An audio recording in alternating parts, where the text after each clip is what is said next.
Please note that this week's episode of The Dairy Edge was recorded before the outbreak of COVID-19.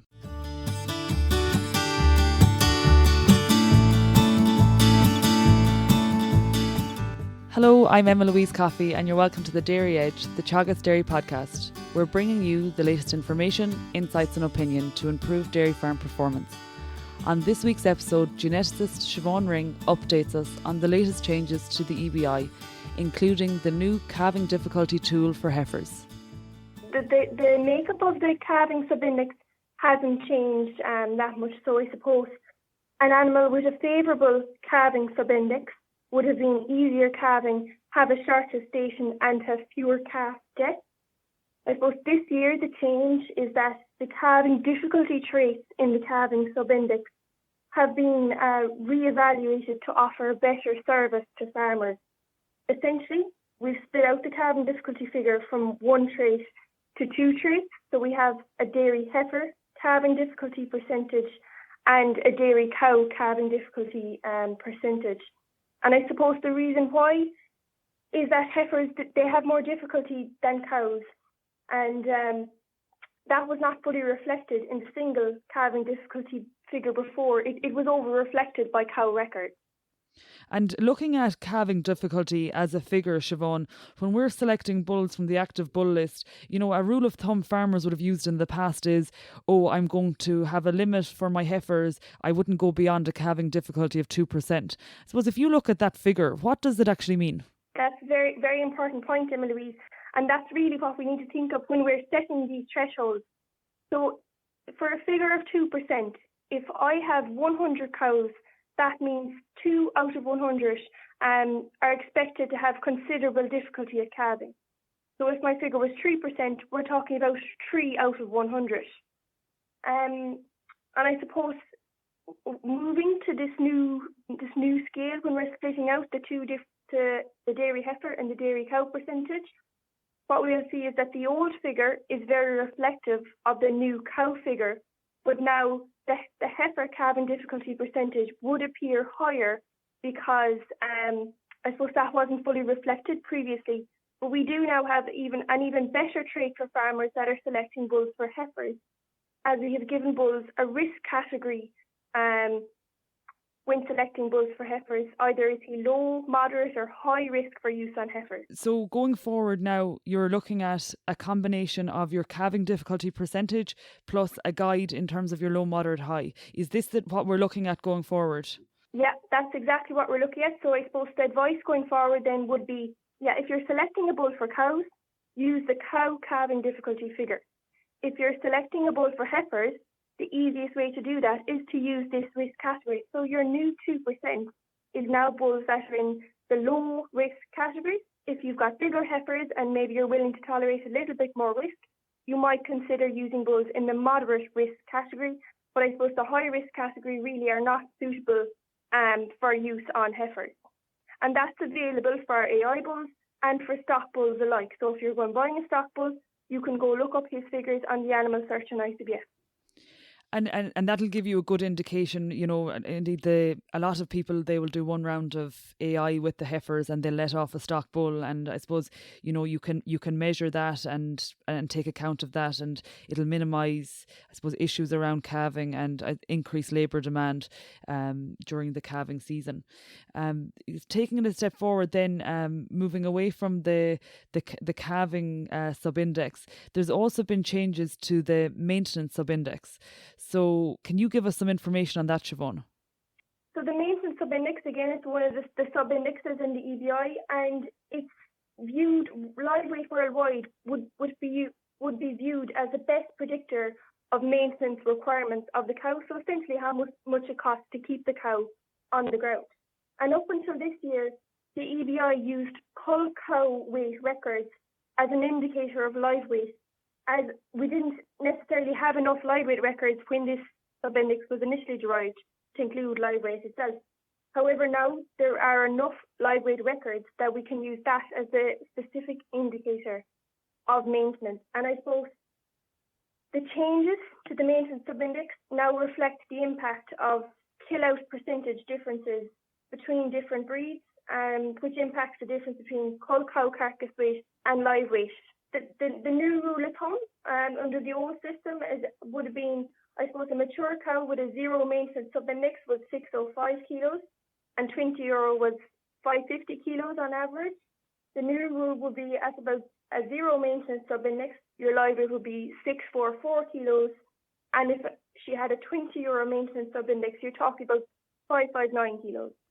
So there's been a significant increase in the live weight in, say, for the €0, it's increased by about €40. What is that driven from, Siobhan? Well, it's the only change, as I say, is moving from cull cow weight to live weight, and that is a better predictor of the maintenance subindex. So really, I suppose previously there was a calculation, I suppose, done to, we'll say, give every cow the same kill out percentage, but now because we have the live weight records itself, we now have a better predictor of what really is the case on the ground. And I suppose in reality then, if you could put figures on it, Siobhan, like what sort of kill out percentages are you putting on the different dairy cow breeds? Okay, so previously I suppose it was a 45% kill out was the standard across all the different breeds. So that included your Holstein and your Jersey, and I suppose recent work would show that obviously the Jersey would have a lower kill out at about on average 43% versus the Holstein at 45%. But now, because we don't need to use the carcass, the cull cow weight itself, the live weight it's the gold standard trait. So there is no conversion, we'll say, to the kill out anymore because we have the actual live weight PTA. So looking then at genomics, there has been some changes to I suppose genomic evaluation, Siobhan. Can you give us some information on this? Maybe firstly, for some listeners that aren't familiar of what genomics exactly is, I might explain that. So genomics uses DNA to help predict how an animal will perform in the future. So the DNA profile of an animal is analysed using, for example, hair that a farmer might have collected, and this is then benchmarked against the DNA profile of proven animals in a reference population. So performance data, ancestry data, and genomic data is then combined together to give you a more accurate prediction of the animal's genetic makeup, which results in then getting an EBI figure. So to generate genomic evaluations, we need what's called a reference population. So these are a population of genotyped animals. They have accurate performance information on very important traits, such as, for example, milk and fertility. So for these animals, the association between their DNA and their performance is then developed from that population. So until now, there have been about 10,000 Holstein Friesian males in that reference population. And I suppose countries in recent years have started including females and other females into that population. And they've demonstrated an increase in the prediction of those genomic evaluations. So here in Ireland, what we've done is we've done the same thing. We've included females, and we have also included other breeds. So now we're moving from about 10,000 animals in the reference population to up to 40,000 animals in the reference population. So it's a really big boost. So these animals are now impacting, I suppose, the predictions that we're making for young genotyped animals. So the impact will be an increased reference population, and that has been validated to show that the proofs are now going to be more accurate and that there'll be better stability in those proofs as well. And I guess if we look back over the last number of years, there's been quite a high usage of genomic bulls from the active bull list. And what we would have seen was the genomic bulls tended to be, above proven bulls and indeed stock bulls, in comparison like when we look at their EBI values. Does this trend continue given that the population has increased fourfold? Yeah, absolutely. So what we would see is genomic bulls tend to be about €25 ahead of proven bulls over the last number of years. And I suppose that is set to continue.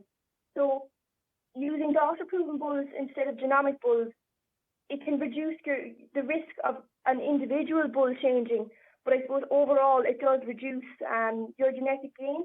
So I suppose the important point would be to acknowledge that a genomic bull and a daughter-proven bull can both fluctuate in their EBI as more information accumulates on them. And I suppose the best way to mitigate that risk of bulls fluctuating would be to use a team of bulls.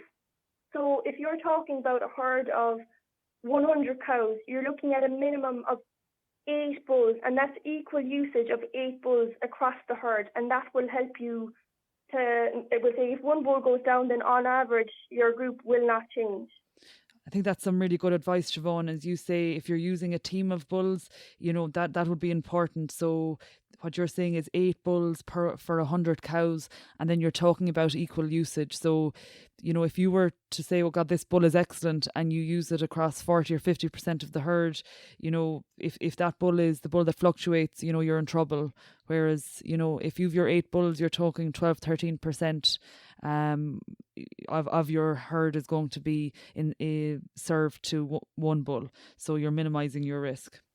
Exactly. And we'll say if you had, like that now, Emma-Louise, if you had 12% of the herd to one bull and he goes down, because you will have used a group of bulls, there's a high chance that another bull will go way up. So it basically balances out. And lastly then, Siobhan, the last thing I wanted to touch on with you today was the dairy beef index.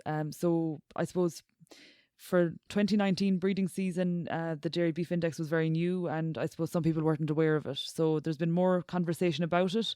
But I suppose before we get into it, could you briefly remind us what the dairy beef index is? Yeah, so essentially it's a one-stop tool to identify the best beef bulls to use in the dairy herd.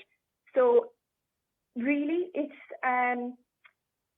identifying bulls that are easy calving, short gestation, but that also have the carcass merit attributes, so that essentially when you have your calf on the ground, you'll be able to get them out of the yard, and the farmer that picks them up will actually get a bit of return on investment for that animal. So you're meeting the criteria of an easy calving, short gestation bull. So easy calving, your cow will go back in milk. She won't have issues with calving, but you're also benefiting the beef farmer. You mentioned carcass merit. So what sort of benefit would this be to the beef farmer?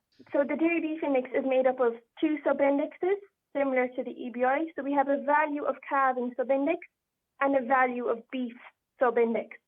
So if you're looking, we'll say, at the dairy beef index active bull list, you will see the makeup of whether a bull is getting his contribution from calving or from beef.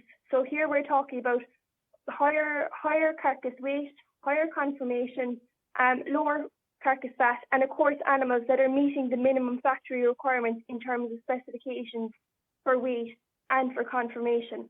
And to, I suppose, specifically answer your question, I suppose if we were to compare bulls that have been top of the active bull list last year versus dairy beef bulls that would have traditionally been used in dairy herds, you're talking about a 17 kilo difference in carcass weight to the beef farmer, and also 1 conformation grade higher. So essentially your beef farmer is going to make more money from the animal when they slaughter them, and I suppose that in turn that will ensure that farmer will come back into your yard again and buy from you, so continuing, I suppose, the supply of the dairy beef system. And you've put some strong figures on that, Siobhan. 17 kilograms of carcass and an increase in 1 unit in terms of conformation grade. Is there a kind of an economic value we could place on that? I suppose if you were to take a base price of €3.82 per kilo at the factory, you're looking at about €105 at the end of the day to the beef finisher. Now, again, that can differ obviously depending on the price that the farmer receives at the factory. But I suppose higher carcass weight is always, you'll always get more out of that animal and higher conformation than your animal that is poorer performing. So even if you had your lower factory price, you're still going to benefit more from using the bulls on the top of the dairy beef index versus your traditional bulls. And finally then, Siobhan, in terms of the dairy beef index, when we consider the traditional breeding season, farmers would have done 6 weeks of dairy AI and then 6 weeks of maybe letting the stock bull out. Okay, this is changing considerably now, and people are looking at being more selective in terms of their breeding. What sort of cows in a dairy herd are suitable for dairy beef index sires? Yeah, so I suppose the important point is that the dairy herd is now more fertile. So cows are surviving longer, but also expansion has slowed. So we don't need as many replacements as we used to need. So that means that we don't need to put as many cows in calf to dairy. So like that, we need to be looking at the cows that we're putting to beef. And it shouldn't just be when a certain date comes that we will start using beef bulls. We should be selectively picking the cows. So I suppose, for example, you could look at your EBI report and that will identify your bottom 10 performers on EBI. So really, you shouldn't necessarily be having replacements on those because you should have enough cows better than those to breed your replacements from. Maybe you have problem cows, high cell count, lameness, that kind of thing. Those are the cows that you should be identifying to put a beef straw in, irrespective of what time they come in, I suppose, to the crush for AI. So essentially what you're targeting is any cows that you would maybe consider a problem cow that you don't necessarily want to see the issues in the next generation in terms of maybe a lame cow, high cell count cow, and by the same token looking at your lower genetic merit cows. And I think that's in line with what we have seen in the past. Our higher genetic merit cows are giving us higher profitability at the end of the day. I think, Siobhan, we've had a really good conversation. This will be very useful as we start thinking about the type of sire we're selecting, heading into the breeding season, and some really good information in terms of the types of genomic bulls and also what we're looking for, particularly when we're selecting a sire for our heifer compared with our cow. Thanks, Siobhan. Thank you. That's it for this week's episode of the Dairy Edge podcast, and my thanks to Siobhan Ring for joining me on this week's show. Don't forget to rate, review and subscribe to the podcast. You can listen on Apple and Google Podcasts as well as Spotify, and for more information go to the Teagasc website at teagasc.ie. I'm Emma-Louise Coffey, and join me next time for your Dairy Edge.